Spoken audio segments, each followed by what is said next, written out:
Are your songs sitting at under 1,000 streams on Spotify? You might think it has something to do with your genre or the production quality or even the algorithm working against you. But what if I told you that there are 11 innocent mistakes that almost every artist makes when they release music? Without even realizing it, they're killing their own song. Now, I personally work with dozens of artists managing their promotions, and I've been a part of hundreds of song releases. And the strategy surrounding your release can literally make or break how visible your song is and how often it gets streamed on Spotify. I've seen artists with amazing music get stuck with under 1,000 streams or less because they are sabotaging themselves after uploading. And I've also seen artists consistently hit hundreds of thousands of streams because they know exactly what not to do. So by the end of this video, you're gonna know the exact mistakes that are killing your music's performance, and if you implement what I'm about to show you, I'm positive you'll see a difference, even if you just change one thing. So let's get started. Mistake number one is sharing your music with people who literally don't know or care about you, because you'll seed your song's data on Spotify with people who don't listen all the way through. Instead, you need to prioritize your most engaged audience first, which means you need to gather people ahead of time who are expecting to hear your new song all the way through. That means if you're someone who's not doing even the minimum amount of lead up and pre-marketing before your song release, you're literally sabotaging your engagement on the first day, which is going to tell Spotify nobody cares about you. If you're really serious about your music, you should definitely build your launch list, which is your email list that you can announce your release to, but just as important, create a countdown weeks and days ahead of time so that the people who are most interested in you are expecting your announcement and they can listen to your song in its entirety on the first day. This leads us to mistake number two. Don't post your music on Reddit or on social media in other people's comments or on Facebook ads or any other low effort spam marketing. The reason is because the clicks you are likely to get won't even listen to your song past 30 seconds. And not only will you not get the streams and the royalties for those listens, because 30 seconds is the minimum length of listen time in order for it to even count as a stream on Spotify, but even worse, you're training Spotify that you are a boring artist. No one wants to listen to your song all the way through because low effort marketing equals low effort fans. So instead of posting your links wherever you feel that you could get some easy clicks, it's far better to create content telling stories even if you're not getting major views or traffic, because it's better to get 10 to 20 really high quality clicks that are actually going to listen to your song all the way through versus 100 or 200 clicks that won't even pass 30 seconds on Spotify. Next, a lot of artists fall into mistake number three. Do not buy streams or Spotify followers ever. Instead, drive high quality traffic that results in real user engagement based on merit. Meta ads and playlisting are both merit-based marketing. So going to a shady website that instantly adds 5,000 followers to your Spotify profile, that's actually killing your musical future and is likely to decrease your engagement stats on Spotify. You have to remember that marketing is not automatic and not every marketing style is going to result in the same outcomes. Instead, it's about finding which of your songs do the best job of gathering people to your artist brand. And so not every song will get accepted by playlists in the same way, and similarly, not every song will do well with meta ads or content. Instead, think of all marketing as a test, and you're discovering which of your songs are the best gatherers for you. And if you don't know where to start, you might want to check out the link in the description to our website where we will pitch your music to Spotify curators. But here's the thing, sometimes the curators say no because real marketing is merit-based, and if your song isn't ready or appropriate for a playlist, we'll actually just refund your money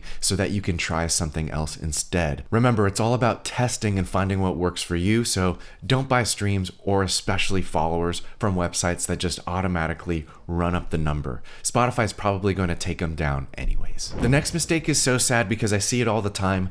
Do not release an album as your first release ever. Instead, use those songs in your album to attract your audience, to grow the demand for the rest of your music. What I recommend is releasing 3 to 5 singles first and inventing marketing initiatives through those 5 singles to grow your fan base so that you have a captive audience for that album release. If you release that entire album all at once as your first hurrah, you're really missing out on all the growth potential that your album has baked baked inside of those songs. Think of it this way. Releasing your album is just one brand event where you get to announce and celebrate your art being released to the world. However, if you release 5 singles and your album later, that's 6 brand events that you get to announce, celebrate, create content around, invite people to release parties, do virtual live streams or concerts. And it's only through doing things as a brand you'll grow your fan base, not simply by uploading tracks to DistroKid and having it drop on Spotify. That won't grow your fan base on its own. What your brand does grows your fan base. I'm just so happy that I happened to find you on Instagram yesterday morning. My head is so full of, it was brilliant. Some things really got cemented for me. Great lesson today. Really super helpful because we know these things changed regularly. It's just clear to just like actually start doing something opposed to perfectionism and waiting. It's good to just take things into your own hands. Most musicians are throwing spaghetti at the wall hoping something sticks when it comes to building their fan base. And maybe that's you. You post randomly on social media, play gigs to empty rooms, and wonder why nobody cares about your music. But there's a simple system that turns casual listeners into raving fans who actually show up to your shows and buy your stuff, right? This is the full journey I'm talking about, from discovery to nurture to the sale. And the musicians that figure this out aren't necessarily more talented than you.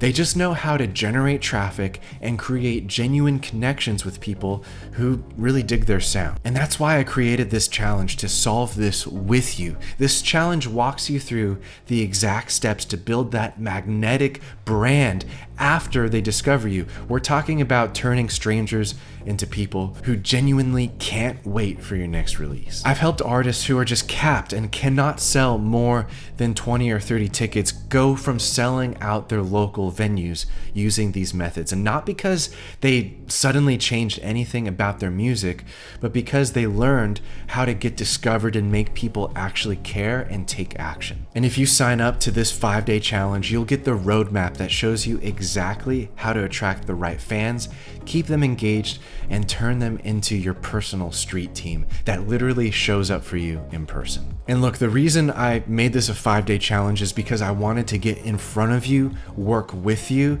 This isn't a course, and this isn't some fluffy believe in yourself nonsense.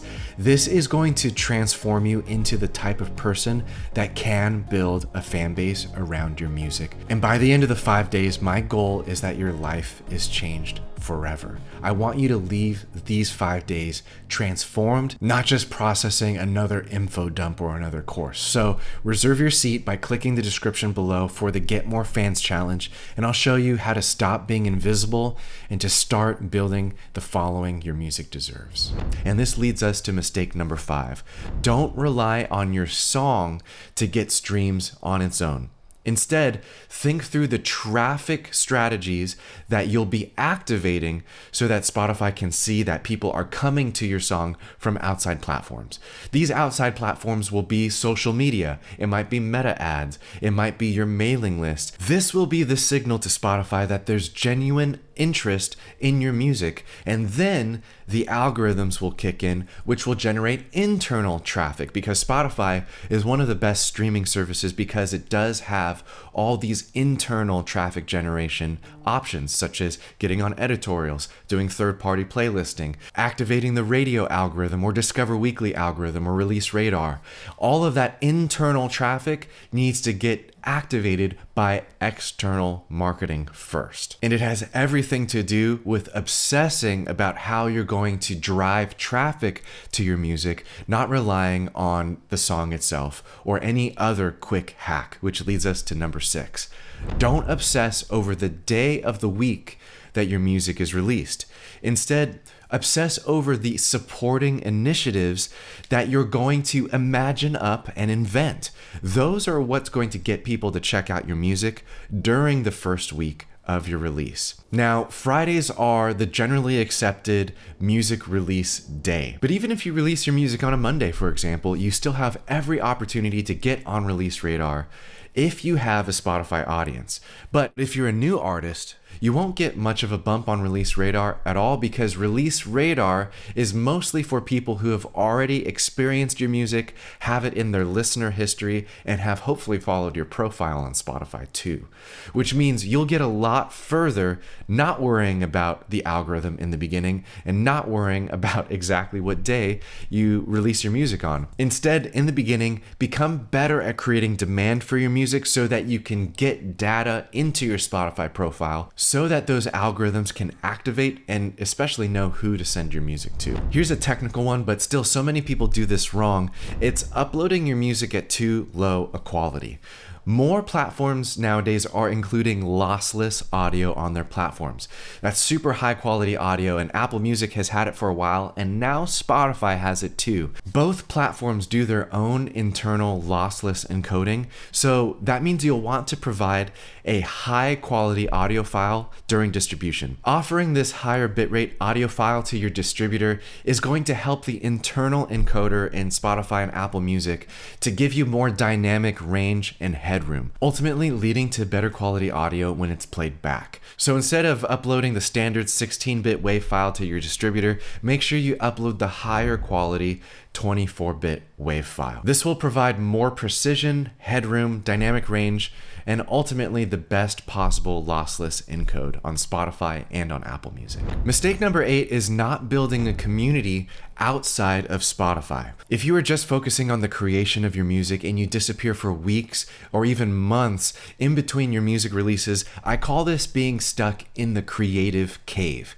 This is one of the biggest silent killers for artists, because if you disappear for weeks or months and then randomly drop a song and expect people to care, you're teeing yourself up for failure. You're building habits that are incompatible with success in the music industry. So instead, share the music creation process as it's happening in between music releases. Warm people up, tease the song, share the story behind the song, post snippets during the production process, talk about why this song exists and what it means to you. And when people feel emotionally invested before the release, they'll actually listen longer when it drops. And we already talked about that with mistakes 1, 2, and 3. That's what Spotify pays attention to.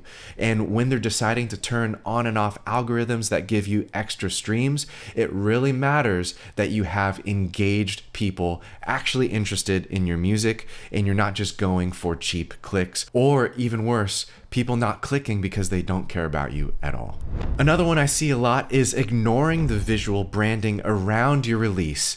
Don't ignore your Spotify profile itself. This one sounds basic, but it really matters, and it's forgotten a lot, because if someone clicks through and sees an outdated bio, they see no artist pick on your Spotify, there's no canvas on your song, and the banner hasn't changed on your Spotify in like 3 years, even if they do click, they might bounce immediately because there are no visual signals that something big is happening in your career. And if you don't even have a clear artist identity on your Spotify, you'll look like an amateur, and it's signaling before they've even heard your song that you don't take yourself seriously. So why should they waste your time with you? Instead, treat your Spotify profile like a billboard that's customized for your new release. That means updated bio, strong new visuals that signal that something is new, something has changed. Even something as small as an updated banner image will signal subconsciously for people to explore your profile to see what else is new.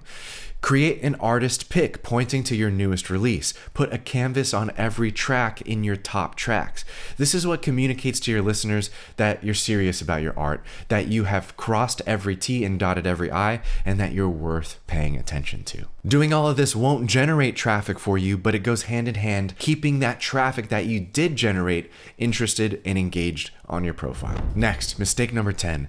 Don't equate your Spotify analytics as a forecast of your success. This one's really hard because you work hard on a song, you upload it to Spotify, you want to see those early streams roll in to validate all the hard work you've put in creating that music. But here's the truth. Constantly obsessing over your analytics is not going to give you more streams.